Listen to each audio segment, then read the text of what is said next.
যাদবপুর কাণ্ডের প্রতিবাদে মেদিনীপুর কলেজের সামনে বিক্ষোভ চলাকালীন বিক্ষোভকারী ছাত্রীকে তুলে নিয়ে গিয়ে মারধরের অভিযোগ ওঠে পুলিশের বিরুদ্ধে। আর সেই ঘটনায় মামলা দায়ের হলো হাইকোর্টে।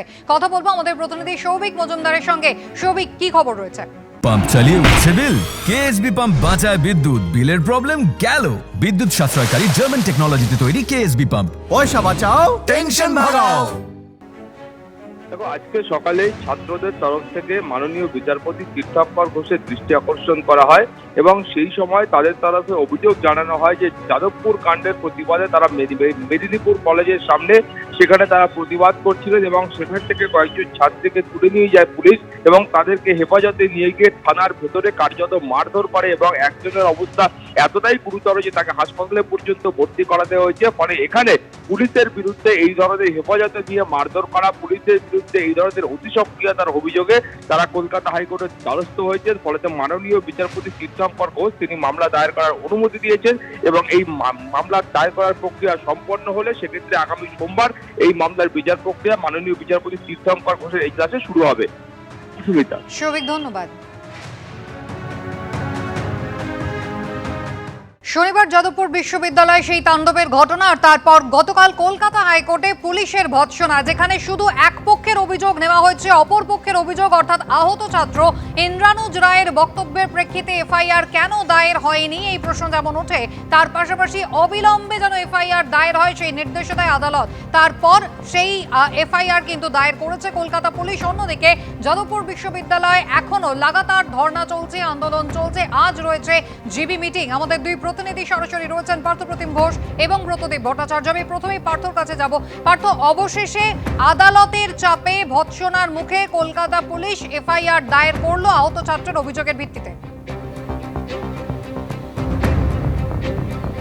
একেবারে আদালত কিন্তু নির্দেশ দেয় কলকাতা পুলিশকে এবং যাদবপুর থানাকে যে ইন্দ্রানুজ রায় যিনি বর্তমানে হাসপাতালে চিকিৎসাধীন রয়েছে এবং যার চোখে আর পাশে একাধিক সেলাই পড়েছে, আহত অবস্থায় রয়েছে, তিনি যে অভিযোগ করেছিলেন মেল মারফত কলকাতা পুলিশের কাছে, সে যেহেতু হাসপাতালে ভর্তি রয়েছে যে গত 2রা মার্চ, কিন্তু সেই অভিযোগ যেটা ছিল সেটা হচ্ছে যাদবপুর বিশ্ববিদ্যালয়ে গত শনিবার দিনকে কি হয়েছিল, কিভাবে সে আঘাতপ্রাপ্ত হয়েছিল, সেই সমস্ত বিষয়ে কিন্তু সে একটা মেল করে অভিযোগ জানিয়েছিল।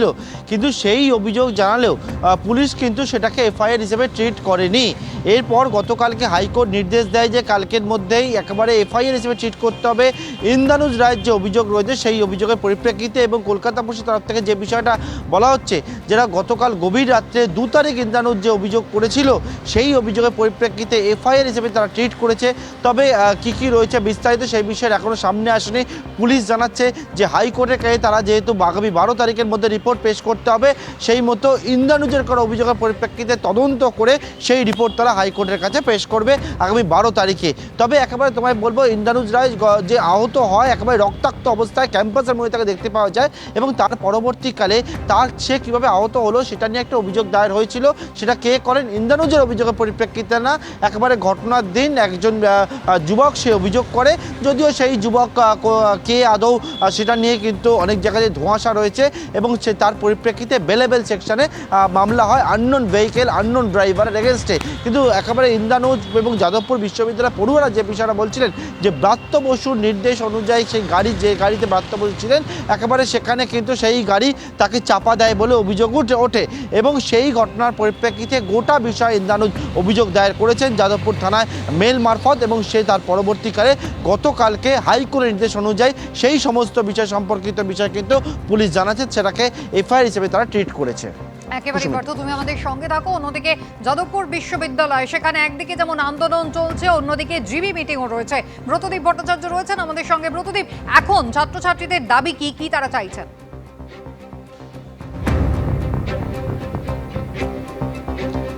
দেখো, শনিবার থেকে যে দাবিতে তারা সরব ছিল এখনও কিন্তু সেই দাবিতেই তারা অনড় রয়েছেন। আমরা দেখেছি আগের দিনই তারা জিবি বৈঠক করে জানিয়ে দিয়েছিলেন যে বিশ্ববিদ্যালয়ের কর্তৃপক্ষ যেন গতকাল বিকেল 4টের মধ্যে তাদের সঙ্গে দেখা করেন, অর্থাৎ বুধবার বিকেল 4টে পর্যন্ত সময় দেওয়া হয়েছিল। কিন্তু তারপরেও কিন্তু বিশ্ববিদ্যালয়ের তরফ থেকে উপাচার্য, সহ উপাচার্য কিংবা কেউই এই আন্দোলনরত যারা পড়ুয়া রয়েছেন তাদের সঙ্গে দেখা করেননি, এমনটাই তারা অভিযোগ করছেন। এবং এর পরবর্তীতে তারা কিন্তু এই আন্দোলনকে আরও চালিয়ে নিয়ে যেতে চাইছেন।